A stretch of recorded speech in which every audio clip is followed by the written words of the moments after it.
आंध्र प्रदेश और ओडिशा में आज होगा सीएम पद के लिए शपथ ग्रहण समारोह। पीएम मोदी दोनों समारोह में शामिल होंगे। टीडीपी प्रमुख चंद्रबाबू नायडू आज लेंगे आंध्र प्रदेश के सीएम पद की शपथ। सुबह 11:27 पर होगा शपथ ग्रहण। आंध्र प्रदेश में जनसेना प्रमुख पवन कल्याण लेंगे डिप्टी सीएम पद की शपथ। 24 कैबिनेट मंत्री लेंगे शपथ। नायडू मंत्रिमंडल में टीडीपी से 20 मंत्री ले सकते हैं शपथ। पवन कल्याण की पार्टी से 3 और बीजेपी से 1 मंत्री हो सकता है शामिल। नायडू कैबिनेट में टीडीपी महासचिव नारा लोकेश को भी बनाया जा सकता है मंत्री। चंद्रबाबू नायडू के बेटे हैं नारा लोकेश। विजयवाड़ा में गन्नावरम एयरपोर्ट के पास केसरपल्ली आईटी पार्क में होगा शपथ ग्रहण। अमित शाह, जेपी नड्डा और महाराष्ट्र के सीएम एकनाथ शिंदे समारोह में शामिल होंगे। चंद्रबाबू नायडू ने कहा, जनता ने भरोसा जताया, केंद्र के साथ मिलकर आंध्र प्रदेश का विकास करेंगे। ओडिशा में मोहन चरण मांझी आज लेंगे सीएम पद की शपथ। 2 डिप्टी सीएम प्रभाती परिदा और कनक वर्धन सिंह देव का भी होगा शपथ ग्रहण। शाम 5 बजे भुवनेश्वर स्थित जनता मैदान में होगा शपथ ग्रहण समारोह। शपथ ग्रहण के बाद भगवान जगन्नाथ के दर्शन के लिए पुरी जाएंगे मोहन चरण मांझी। विधायक दल की बैठक में मोहन चरण मांझी को लेकर हुआ फैसला। राजनाथ सिंह और भूपेंद्र यादव बतौर ऑब्जर्वर मौजूद रहे। मोहन चरण मांझी ने पीएम मोदी का जताया आभार। कहा, प्रदेश के विकास के काम के लिए काम करेंगे। मोहन चरण मांझी ने कहा, राज्य में डबल इंजन की सरकार आ गई है। हम ओडिशा के लिए प्रस्तावित संकल्प पत्र के मुताबिक ही काम करेंगे।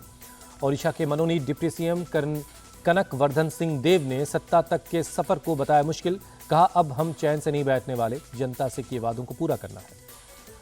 अब ओडिशा में सुशासन होगा, मनोनीत डिप्टी सीएम प्रभाती परिदा का बयान। अनुभवी नेताओं को पार्टी ने चुना है, ओडिशा बीजेपी के नेता सुकांत पाणिग्राही का बयान। कांग्रेस नेता राहुल गांधी आज अपने संसदीय क्षेत्र वायनाड के दौरे पर रहेंगे। 3 जगह कार्यक्रम में शामिल होंगे। प्रियंका गांधी वाराणसी से चुनाव लड़ती तो नरेंद्र मोदी 2 से 3 लाख वोटों से हार जाते, रायबरेली में बोले राहुल गांधी। राहुल गांधी का मोदी शाह पर निशाना। कहा, ये दोनों संविधान को खत्म कर देना चाहते हैं। प्रियंका गांधी ने रायबरेली के मतदाताओं का जताया आभार। कहा, अगले 5 साल जनता के लिए काम करेंगे। जनता भी चाहती है राहुल रायबरेली से सांसद रहें। अमेठी के सांसद KL शर्मा का बयान। कांग्रेस नेता सचिन पायलट का बीजेपी पर अटैक। कहा, बदले की राजनीति अब नहीं चलेगी। राजस्थान के पूर्व सीएम अशोक गहलोत ने केंद्रीय मंत्रिमंडल को लेकर कसा तंज। मंत्रिमंडल को देखकर लगता है कि टीडीपी और जेडीयू को बाहर से समर्थन करना चाहिए था।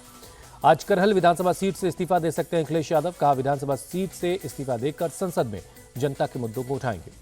शिवसेना यूबीटी के नेता उद्धव ठाकरे ने बुलाई पार्टी के सभी 288 संपर्क प्रमुखों की बैठक।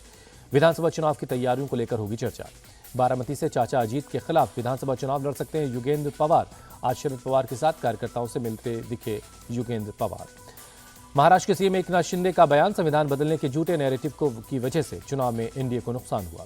जम्मू कश्मीर में विधानसभा चुनाव की तैयारियां शुरू हुई। चुनाव आयोग इसी महीने कर सकता है तारीखों का ऐलान। जम्मू कश्मीर के डोडा में सेना के एक टेम्पररी बेस पर आतंकी हमला, 2 जवान जख्मी हुए। भारतीय सेना ने पूरे इलाके को घेरा। आतंकियों की तलाश जारी है। जम्मू कश्मीर के कठुआ में सुरक्षा बलों ने एक आतंकी को ढेर कर दिया है। हीरानगर सेक्टर में सुरक्षा बलों की 2 आतंकियों से मुठभेड़ हुई थी।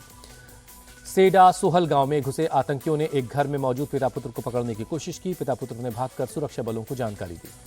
आतंकियों की जानकारी मिलते ही एक्शन में आए पुलिस और एसओजी के जवान। नाला इलाके में आतंकियों को घेर लिया गया।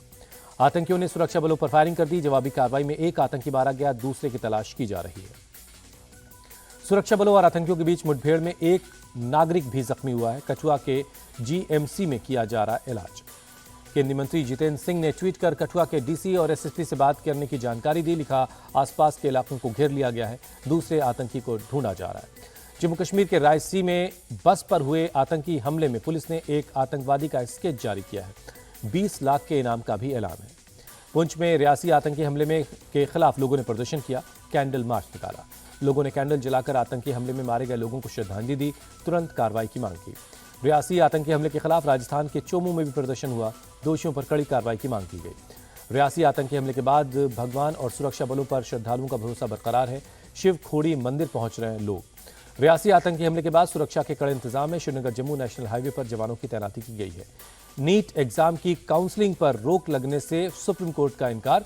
नेशनल टेस्टिंग एजेंसी को नोटिस जारी कर जवाब मांगा गया है। सुप्रीम कोर्ट में 26 दिन बाद यानी 8 जुलाई को होगी अगली सुनवाई। करीब 20,000 छात्रों ने देश की अलग अलग अदालतों में याचिका लगाई है। Minister of state for education Sukanta Majumdar ने छात्रों के साथ नाइंसाफी नहीं होने का भरोसा दिया। कहा, छात्रों को इंसाफ मिलेगा। नीट रिजल्ट में धांधली वो केंद्र सरकार की नाकामी है। शरद गुट की सांसद सुप्रिया सुले का बयान। आदित्य ठाकरे ने नीट पेपर लीक के मामले में कड़ी कार्रवाई की मांग की। कहा, दोषियों को कम से कम 10 साल की सजा होनी चाहिए। लेफ्टिनेंट जनरल उपेंद्र द्विवेदी देश के नए आर्मी चीफ होंगे। 30 जून को जनरल मनोज पांडे की जगह नए आर्मी चीफ का पदभार संभालेंगे। मध्य प्रदेश के विदिशा में इंडस्ट्रियल एरिया की एक फैक्ट्री में भीषण आग लग गई। आग पर काबू पाने की कोशिश जारी है, किसी के हताहत होने की खबर नहीं है। T20 वर्ल्ड कप में आज भारत और अमेरिका का मुकाबला। न्यूयॉर्क में रात 8 बजे से खेला जाएगा मैच। भारत और अमेरिका के बीच पहली बार हो रहा है मैच। भारत और अमेरिका 4-4 अंक के साथ टॉप पर हैं। पाकिस्तान और कनाडा के 2 मैचों में 2-2 अंक हैं।